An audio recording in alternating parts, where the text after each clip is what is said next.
দোয়া করার আগে অবশ্যই আল্লাহর প্রশংসা করবেন, অ্যাটলিস্ট একবার আলহামদুলিল্লাহ বলে হাত তুলবেন। তারপরে আপনি নবী সাল্লাল্লাহু আলাইহি সাল্লামের কাছে উপরে একবার দরুদ পড়বেন। আগে আগে আল্লাহর প্রশংসা, তারপরে দরুদ।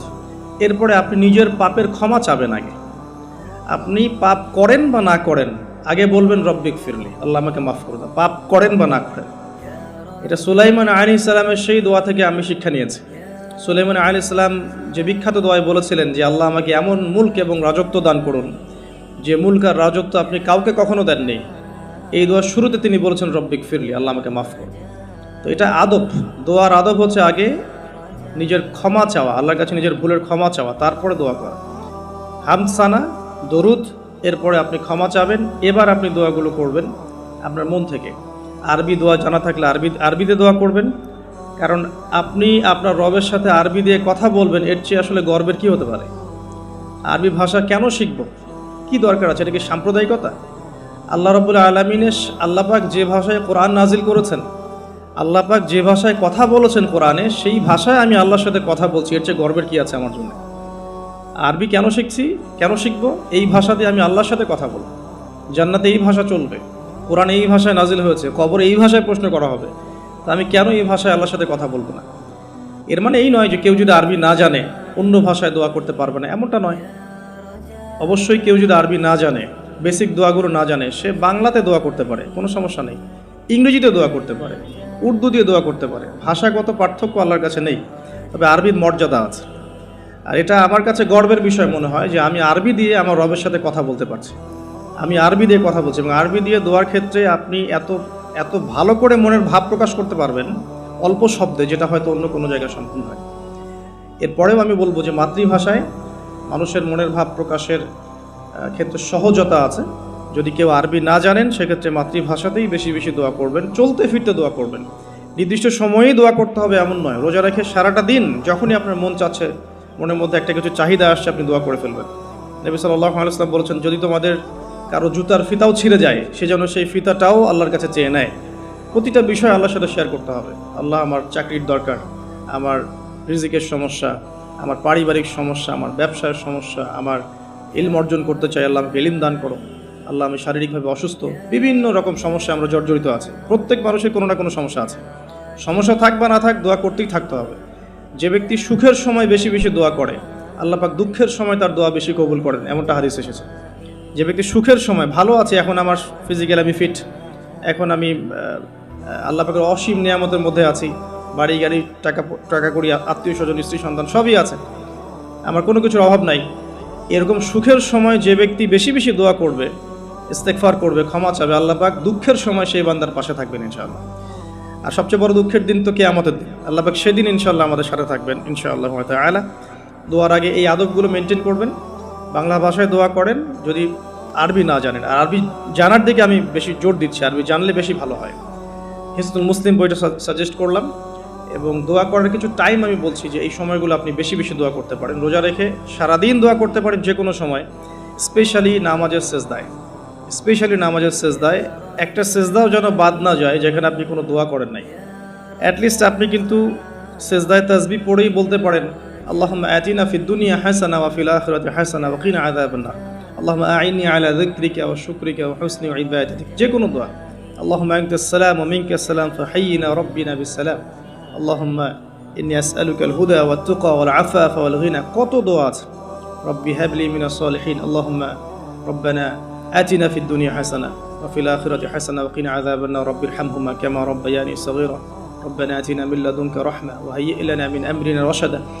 প্রচুর দোয়া আছে, দোয়ার উপরে সেশন করা যাবে। আপনি সেজদায় বেশি বেশি দোয়া করেন, মিনিমাম 1টা 2টা 3টা করে দোয়া করার চেষ্টা করেন। যদি আরবি না জানেন, আপনি নফল নামাজে, সুন্নত নামাজে বাংলাতেও দোয়া করলে ইনশাআল্লাহ কবুল হবে। আল্লাহ পাক সমস্ত ভাষায় বোঝেন ইনশাআল্লাহ তাআলা। সেজদায় দোয়া করেন বেশি বেশি। আমি সাজেস্ট করবো যে রমজান মাসে আপনি 2 আজানের মাঝখানে দোয়া করবেন। আজান হয়েছে, আজানের সময় দোয়া করলে দোয়া কবুল হয়ে যায়। আজান এবং একামতের মাঝখানে দোয়া করলে দোয়া কবুল হয়ে যায়। রমাদান মাসে লাইলাতুল কদর আছে, শেষ দশকের বেজর রাতগুলোর মধ্যে আমরা একে পাবো। যদি কেউ লাইলাতুল কদর পেয়ে যায়, সেই রাত্রে যে দোয়া করবে সে দোয়াগুলো কবুল হবে ইনশাআল্লাহ তাআলা। কাউকে ইফতার করানোর পর দোয়া করলে দোয়া কবুল হতে পারে ইনশাআল্লাহ। দান সাদাকা করার পর দোয়া করলে দোয়া কবুল হতে পারে ইনশাআল্লাহ। হয়তো বৃষ্টি হচ্ছে, আপনি বৃষ্টি দেখে দোয়া করলেন, দোয়া কবুল হবে ইনশাআল্লাহ। দোয়া কবুলের অনেক সময় আছে, অনেক মুহূর্ত আছে, অনেক আদব আছে। এগুলো আমি সাজেস্ট করে দিয়েছি, বইটার নাম হিসনুল মুসলিম। এই বইয়ের মধ্যে সব কিছু লেখা আছে, আপনারা একটু পড়ে নেবেন। আমি এখানে বেশি টাইম দিলে পর্ডারগুলো কভার করতে পারবো না। আল্লাহ পাক আমাদেরকে বেশি বেশি দোয়া করার তৌফিক দান করুন, আমিন। আর এরপরে রমাদান মাসে সওম রেখে আমরা বেশি বেশি জিকির করতে চেষ্টা করব। জিকির বলতে কি বোঝাচ্ছি? আল্লাহ রাব্বুল আলামিন তাকে ডাকার জন্যে, তাকে স্মরণ করার জন্য যে বিষয়গুলো মাধ্যম হিসেবে দিয়েছেন, এগুলো প্রত্যেকটাই কিন্তু জিকির। সলাতও এক প্রকার জিকির, আমাদের কোরআন তেলাওয়াতও এক প্রকার জিকির।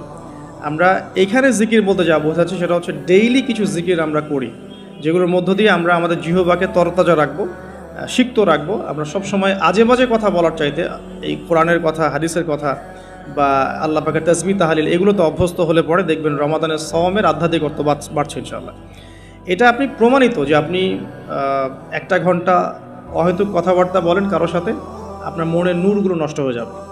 এবং আপনি 1 ঘন্টা চুপ করে থাকেন, দেখবেন চুপ করে থাকার ফলে আপনার মধ্যে অনেক চিন্তা আল্লাহর পক্ষ থেকে ইনস্টল হচ্ছে, ভালো চিন্তাও আসে আর শয়তানের পক্ষ থেকে খারাপ চিন্তাও আসতে পারে চুপ করে থাকলে।